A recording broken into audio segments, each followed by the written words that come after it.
1, 2, 3, 4, get my shoes and out the door. 5, I'm alive. 6, 7, 8, feeling great. 9, gonna shine, life is good. I'm doing fine. 10, gonna do it right and do it again. Hello and welcome to Between Sessions, a health and fitness podcast. I am, of course, Justin Waring. I'll be hosting you today.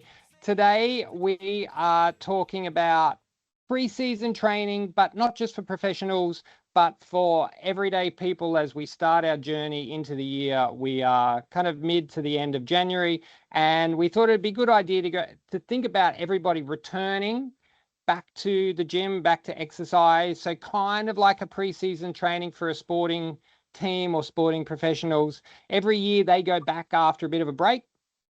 And what used to happen was that it would just be flat out run, and almost penance for not being at training for a couple of weeks, a couple of months.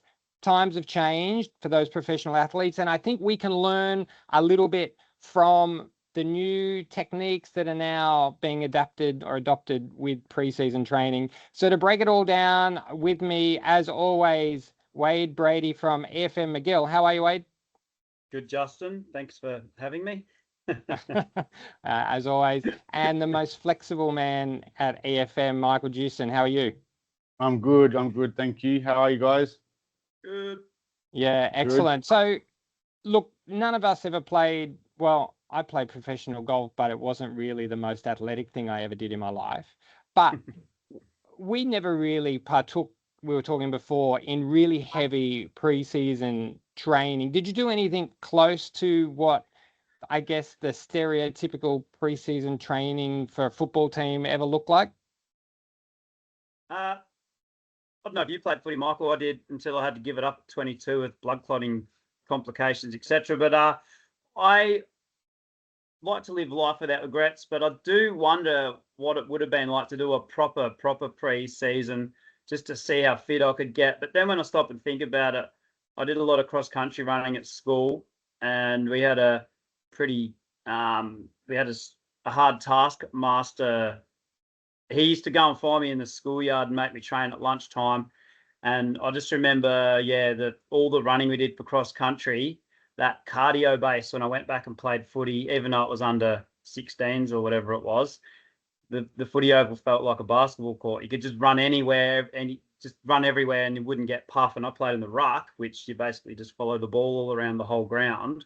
So that's probably my best lived experience when it comes to having that real base and reaping the dividends of putting in that work. So what about you, Michael? I'm from a small town. I'm from Whyalla.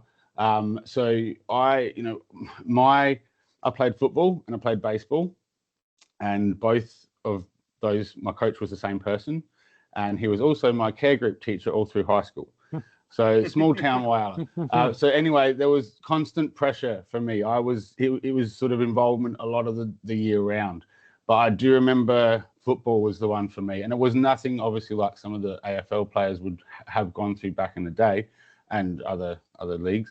But it was, get back in, that almost a little bit of punishment, just start running, doing this, doing that. It wasn't really structured, I would say. I wouldn't have known that back then. But looking back at it, it was probably a little bit more tough than it needed to be. Yeah. Yeah. Well, yeah, having played golf, I remember playing cricket. You start your cricket season in late September and you just go straight into the nets and start bowling without any preparation work. And then even as a 14-year-old, 15-year-old, you couldn't move your arm for the next week because you just bowled 30 overs in the nets. I watched my youngest son do pre-season training for soccer last year, and the coach just had them running sprints. It was just sprint, run, sprint, jog, and just for hours and hours and hours on end. I'm not sure it was overly successful, because then they had a couple of weeks off and then came back, did it again. So it was pre-Christmas, then after Christmas, and then they got into games in the state league that he plays in. I'm not sure it was effective. Some of the kids were really fit. Some of the kids stayed at the level they were. So Look, I think it's a good thing that, and I think we should learn from the really high level professional sporting teams that just getting out there and going hell for leather to try and get back what you lost over the months that you had off isn't the smartest way to do it. So I guess that we start with like why, what is this preseason training? Why do teams do it and what can we learn? So essentially it's like a planned rebuilding phase, you would say. So, we'll take football players as an example. They train all season, and then towards the end of a season, if you're in finals contention or whatever, it's really just maintenance. You're not getting any fitter. You're as fit as you can be, and you're really managing injuries, I think, in football. So you need that break, and then it's a matter of not getting back to your fitness where you were, but kind of preparing yourself for the long haul of a season. And so I guess it's similar to what we do in the gym in January. It's about just starting to build a bit of a base. Have you guys thought about that in terms of your planning? I think, did you say the actual word in their off season? Because they do have the off season period as well. And as you said, some start earlier than others, depending on whether they have finals. I think off seasons we use the football example still, but probably across all sports, the off season probably looks a bit different in the modern world compared to what it used to look like. Because I think there would be more maintenance stuff that goes on in these days, but their training load would drop right off for at least I don't know how many weeks. But they, like you were alluding to, like us at Christmas time, the training load can drop right away. And then it's how do you approach it coming back? Like how much do you lose everything? There's all these questions that arise from that we can talk about today. Yeah. I guess, Mike, it's more about like starting that progressive kind of overload, isn't it? It's like let's just start small and progress our way through into, like, I guess, close to the fitness we were pre-Christmas when we all started to have a bit of a break. Yeah, absolutely. You can't expect to come back day one at 100% and from where you left off. You just can't expect to do that. If you do, you're going to have injury. You're going to have niggles showing up here, there, and everywhere. You're going to get demotivated because you can't finish something that you might have done so easily, a month ago. But you can't come back 100% thinking that it's going to be the way that it was. There is a build up to it, and that's that. Progressive overload is the best way to do it. You don't want to go smashing back into the old habits. You've got to just slowly, like, pull it back double or twice. You think you've done a little bit, do a bit more. It just needs to be easy and a slow transition.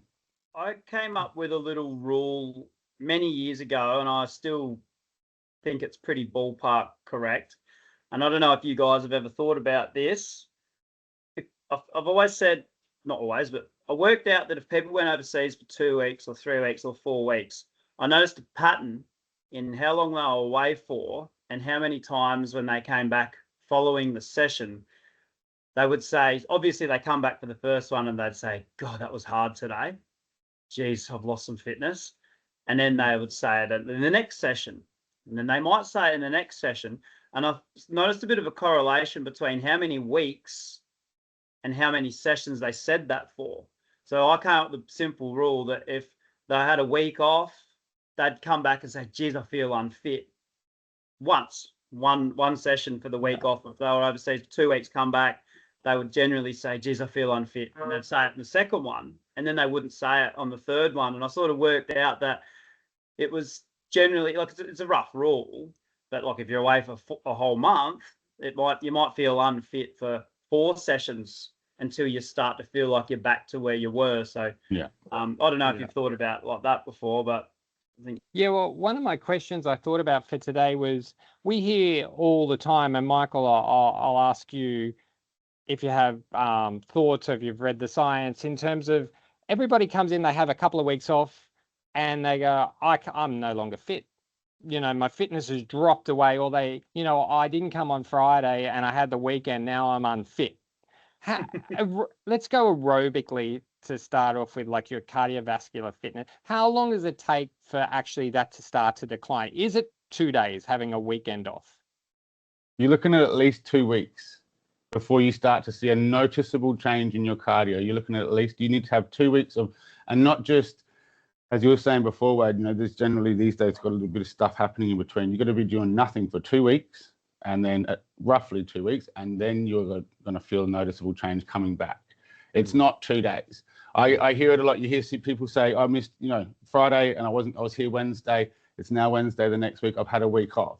I'm back on the bike, Michael. I'm going to get started again. It's like, it hasn't been a month, guys. Calm down. It's okay. I'm not going to train you any differently. You're still going to get it today. You know what I mean? I don't know if it is like a disclaimer. I'm back. Please don't push me too hard. I'm sorry. I can hear what you're saying, but you're here to see me. I know how to do this. So you're not going to lose the fitness that quickly. You're just not. And regarding weights and strength, you're looking at least a month, 3 to 4 weeks before you start to really change or notice a change in what you've been doing. So yeah, it's because you not hear that 2 too, days. don't you? You hear Sorry? that, Wade, that I've had a few weeks off now. I can't lift anywhere near what I used to bench press. Like I got to start again. Here, isn't it? A Yeah, lot of it's actually up here. Because I like to think of Spot on. like I always picture like graphs. So I suppose I'm a visual person, but you're slowly building. Say, let's say your cardio, like it doesn't just fall off a cliff after day 2 or after, like it, as you said, maybe week or 2, you start to get a slight decline, and then it will just it'll fall away over the weeks. Like I've broken a leg. I've broken both my legs at different times, and I've had the blood clot issues, and I've had periods where I've had to basically do nothing for 2 months. And I feel like coming back after 2 months, I felt like I'd lost I felt like I was starting again. I don't really know what the measure is.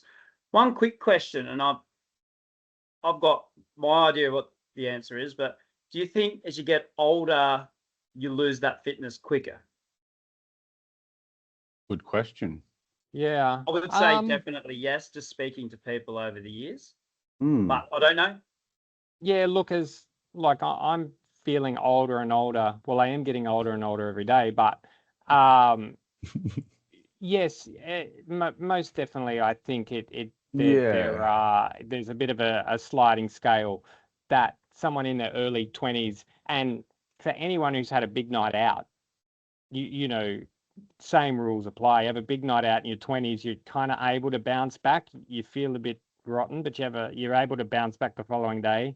I can tell you, as you get older, that extra, beer at Christmas definitely affects you the next day. So fitness I should never correlate fitness and drinking, but they seem to work hand in hand. Like, I guess the longer runs that I've been going on lately, it is a bit harder to recover as I now am, kind of 10 years down the track in like 50s. Being quite serious in fitness.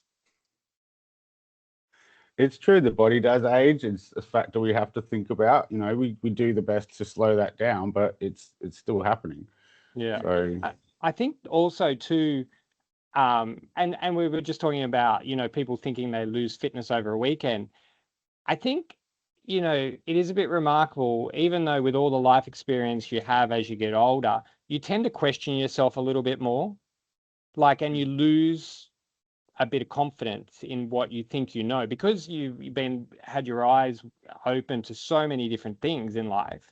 You question whether you're doing the right thing. Is this the right sport for me? Is this the right exercise? Should I be doing this and that? And you lose confidence, so that when you go and do what you had been doing a month ago, there is I think a bit of self-doubt there, a bit more self-doubt than you would have had in your 20s, where I know exactly what I'm doing. No one needs to tell me.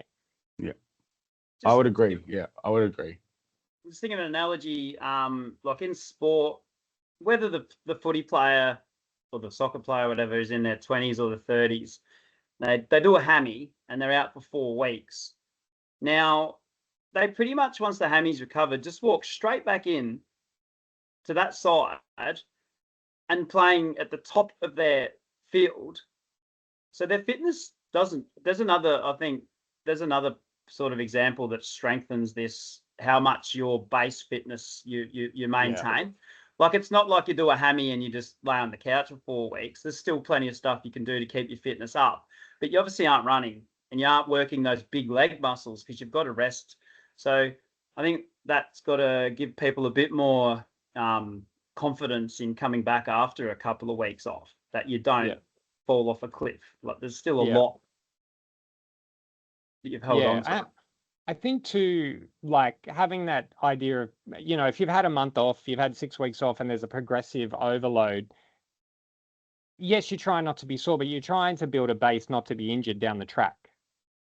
Jumping straight in to where you were and not allowing for a longer period. We're not talking a weekend again, but for a longer period, building a good solid foundation so that you're not injured in 6 weeks' time because you've probably gone a little too hard is one of the lessons we learned from the more modern preseason training. So Wade, I think we alluded to it earlier, like preseason training used to be a punishment for having a couple of months off. And I think a lot of our members and people returning after Christmas are thinking, my God, I know exactly how much pavlova and chocolate cake I ate over Christmas. I just got to flog myself and lose it all as quickly as possible, any weight that I put on. It's probably an antiquated approach now. Well, Absolutely.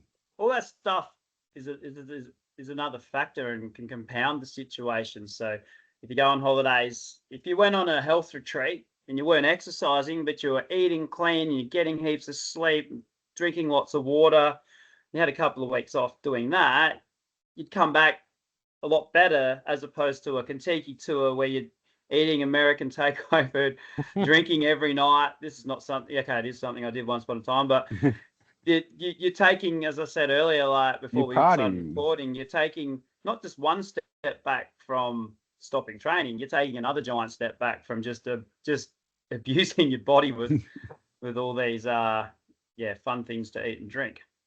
Yeah. So it's another factor, of course. And I think that's one of the more common years ones. gone by, the average AFL footballer, I'm sure, let themselves go pretty wild in the off season, where now they're much more educated and they know there's less work to do if you behave yourself in that area. Is that a factor? Yes. Yeah. Absolutely. Yeah, and I think the thing to remember for people returning to the gym, which is part of like modern, again, preseason training, is that recovery and some quite specific, I guess, I don't want to say, it's kind of like wellness, recovery, that whole more holistic approach to fitness and health is part of their preseason training. It can be part of your like return to the gym after a break. Be a bit kind to yourself. Spend a session doing some mobility and stretching. I just introduced massage guns into the gym. I bought a bunch of them so that everybody's got access. And it took a week of encouragement. Now they're running flat every day. The people are just saying, okay, yeah, look, I don't have to kill myself in the gym every day. I can spend 5 minutes just alleviating some sore muscles and recovering so that I'm good for tomorrow, so I can go around again. So that should be part of your like return strategy, I guess we'd call it. Absolutely. Yeah. Absolutely. I even will extend, with some people in the club, I will tell them, just actually slow down and respect your body. You're gonna hurt it. You're gonna damage it here. You need to do a couple of these things as well, and come into it slowly, but have a mindset which comes into being holistic about it and doing all the right things. Don't think I'm going. One of the biggest ones I hear, I need to lose this weight. I've had them, put on the holiday, so I'm going to be here 7 days a week this week. So, no, you're not. No, you're absolutely not. You're going to rest and you're going to do it properly. You're going to take it slowly. That's just the way you need. It's the best way. Otherwise, you are going to get injured. You're going to hurt yourself. The other end of the spectrum, which I saw years ago when I was inexperienced. I remember I had this guy come in for a trial session and he was telling me how he is skiting a little bit, how high a grade of footy he used to play and hasn't done anything for 10 years. And then he jumped into the session and just went like a cut cat. He just went flat out, went out and vomited in the garden bed. And I never saw that bloke again. And I wonder to this day, I wonder if he ever realize that you've lost a little bit of fitness in 10 years. I suppose that's the hard thing for someone that has been at the top of their game or near enough, because you know how to push yourself, and the ego can grab a hold, and you still have that mental muscle of being able to push through. But when the base is not there, you're gonna fall flat on your face, and you're gonna hate it, and then you just put yourself off exercise. So yeah, getting back to what you say, like, I think it's much nicer thought, just giving yourself that license to go in and shorten my session, get the massage gun out, work on a few other things, still keep working on something. But yeah, what's more appealing? Just trying to match all your efforts from before your holiday, or giving yourself, being kind to yourself and just easing back in. Like, yeah, I know what I'd rather do. I know what I would do. Absolutely. Yeah. But I know what, as I get older, I'm getting smarter though. And I'm not so much like that fella I was referring to. Yeah. I think there's almost an arrogance to that situation. Like, I'm fit. No one can tell me I'm not. I played, and particularly for guys, men, I'm talking about, who played sport at a reasonably high level. You do remember what you used to do, and you're not going to be told by anybody that you're still not able to achieve at that level. Like, it's just part of you. So it's like, I'm going to prove this bloke wrong. Yeah. He's telling me to slow down. I won't be able to handle it. I can handle it and more. Yeah. Yeah, it's conditioning. It rarely ends well. And I'd love to say that I've seen a few of those guys in my time. They tend not to learn anything. Like, I think, yeah. Well, I think they learn the wrong thing. So let's say this guy retired at 35 and he came and saw me at 45, and then he would have pulled up so sore the next day, probably had his tail between his legs still because he vomited in front of a group of people in a trial session.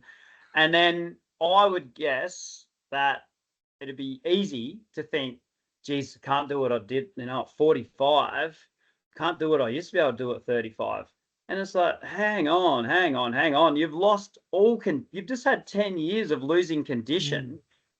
Like, don't blame 45. Like, if you got Instagram, like, if you stick at it and keep working hard throughout your whole life, like, I saw a guy doing chin-ups with God knows how much weight between his legs the other day, 72. And I'm just thinking, my God, what is possible if you stick at it? It's not the number on your birth certificate that's the problem. It's how much time you've had just progressively. Losing consistency you once had. Yeah. So I guess that's one of the takeaways from today, right? It's consistency in the long run. Like, you don't have to chase any kind of perceived losses, because that's what they are over a break. You don't have to and I think the perceived losses are usually in our head exaggerated far beyond what they probably are. In saying that, having a steady return to exercise is always preferable. Don't have to think that you are a football player from the 1980s who has to do sand hill runs for the next hour to whip yourself back into shape. It's, making sure that we have that base of fitness so that we can progress through, the next part of the year. You might have another holiday planned in June or July or whatever it might be, but maintain, make sure you have that base so that we can go forward without injury. And, if you have specific goals, it sets you up to really attack those goals rather than trying to reach the goal in the first couple of weeks and then, burning out, getting injured, whatever the case may be. Yeah. Have you guys got any good takeaways? Wade, you want to go first? I was just going to quickly add one more thing. You've probably heard this more than once, guys, but someone goes overseas for a couple of months, and the emphasis some individuals put on, I did a lot of walking, as though that was a one-for-one swap out for all the, functional cardio training we do. I don't know if they really know deep down that it's not the same, but they just try and convince them. I don't know. It's like, oh, but we walked everywhere. We did so much walking, and I'm thinking that's not the same thing. So I think they probably think it. They probably know it deep down. Some of them, they have to. Yeah, it's a stalwart, isn't it? Like, but I was away for 8 weeks, but I did a lot of walking. You hear it every week. I'm really nice and say that's good. Like that's good. Let's holiday, like better than not doing nothing. Let's carry on. I'm thinking that is not the same thing. Don't even try and convince yourself. Walking with a coffee and an ice cream through Venice is not exercise. I'm sorry. I'm not so nice about it. I say, what? When you're at home, you don't walk. This is a new thing for you. I did a lot of walking. Oh, really? I walk every day. We all do. Most of us do that. I remember walk from my hotel room to the buffet every morning. Yeah. No. My 2 cents at the end. I think consistency over intensity when you're coming back into any type of thing like that. I do really like how you phrased it, Justin. Think of it for those general gym goers. We're not talking the AFL guys here. Think of it like a season. You got to make sure you start the season well. Don't jump into it and injure yourself and then have a bad season until your next holiday. Prepare yourself for that sustained amount of time, whatever it is, if it's till winter, whatever, and make sure, think of it like a little season, so you're preparing yourself nicely for that rather than jumping into it. Another thing I'd some people I hear, they go, oh, like you said before, Justin, I'm going to do this crazy run, I'm going to come back and do that and do that. And I say to them, were you doing those things before you went on holiday? No, I wasn't. So why are we even looking at that? Don't come back thinking you've got to go, oh, but I've got to do 7 days a week. If you were doing 3 days a week before your holidays or your break over Christmas, you're going to probably want to go back to just doing that. You don't need to go, I need to do 5 days a week. Just go back to what you were doing before. But I think also the mindset is another one too. Think about it, team. If we're not trying to injure ourselves, obviously. So you don't want, like Wade said, it's a much nicer idea and going to be much easier to follow, to just do it easier, have a bit more of a plan and take it slowly rather than just coming back and smashing yourself. Like, which option sounds better? Simple, really. Yeah. All right. Thanks, boys. So that should get everybody off to a good start. If you've had a holiday, been lucky enough to have a good break, pre-season training is the position you're in, whether we call it that or not, but let's say pre-season training is the position you're in. So be kind to yourself, progress slowly, and we will get to whatever goals you want to get to by the end of your season or the end of your year. You don't have to do it in the first week. So that'll do us for another week. You'll find Wade at EFM McGill on Instagram, Michael Jewson at EFM Underdale on Instagram, and myself, EFM Westmead. And follow the podcast on the EFM Health Club podcast, soon to be Between Sessions is what we are now called, a health and fitness podcast, obviously powered by the great EFM Health Clubs. Thanks a lot, boys. I'll catch you in a fortnight. Thanks, guys. Catch you, boys. See ya. Stay warm.